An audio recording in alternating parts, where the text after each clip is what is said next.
जब जाने वाली थी देश के प्रधानमंत्री की कुर्सी, तब सोनिया गांधी ने अतीक अहमद को किया था याद। कांग्रेस की सरकार बचाने के लिए अतीक अहमद के साथ जेल से निकाले गए थे 6 माफिया। अतीक अहमद की ये वो कहानी है जब देश के एक प्रधानमंत्री की कुर्सी को बचाने के लिए कांग्रेस को अतीक अहमद की याद आई थी। उस दौरान अतीक अहमद जेल में बंद था। इधर दिल्ली में एक प्रधानमंत्री की कुर्सी जाने वाली थी। अगले 48 घंटे में वोटिंग होनी थी। सोनिया गांधी के साथ कांग्रेस के कई बड़े नेता मीटिंग कर रहे थे। तभी किसी ने अतीक अहमद का नाम लिया। वही अतीक अहमद जिसे मार दिया गया है, जिसके खौफ से पूरा प्रयागराज कभी कांपता था। अतीक अहमद का नाम सुनकर कुछ देर के लिए सोनिया गांधी शांत हो गई थी, क्योंकि शर्त बहुत बड़ी थी, रिस्क भी था। लेकिन सरकार बचानी थी, इसलिए एक साथ 6 खोखार माफियाओं को सिर्फ 48 घंटे के अंदर जेल से बाहर निकाल दिया गया। और इसके बाद वही हुआ जिसकी उम्मीद सोनिया गांधी को थी। ये कहानी है साल 2008 की। डॉक्टर मनमोहन सिंह देश के प्रधानमंत्री थे और सोनिया गांधी कांग्रेस की अध्यक्ष थी।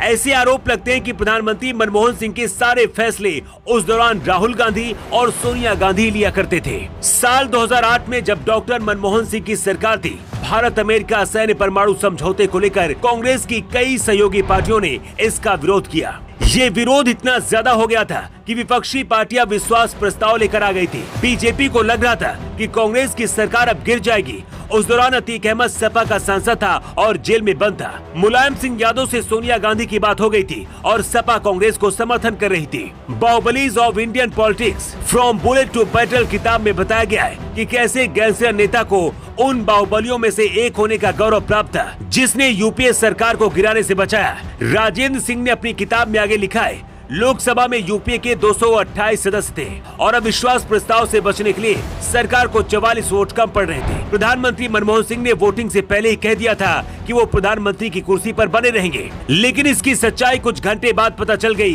कि आखिर विश्वास इतना ज्यादा मनमोहन सिंह के पास कहां से आया था। इस किताब में आगे बताया गया है कि विपक्ष के अविश्वास प्रस्ताव पर मतदान से 48 घंटे पहले सरकार ने देश के कानून तोड़ने वालों में से 6 अपराधियों को फरलो पर जेल से बाहर कर दिया। इन बाहुबली सांसदों पर अपहरण, हत्या, जबरन वसूली, आगजनी सहित 100 से ज्यादा मामले दर्ज थे।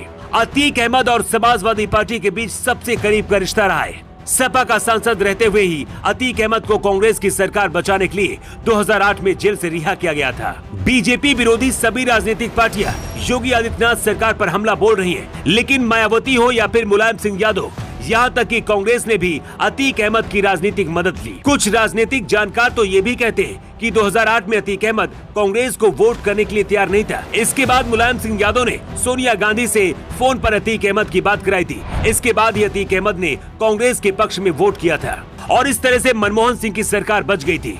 इस कहानी के बारे में शायद बहुत कम लोगों को पता है।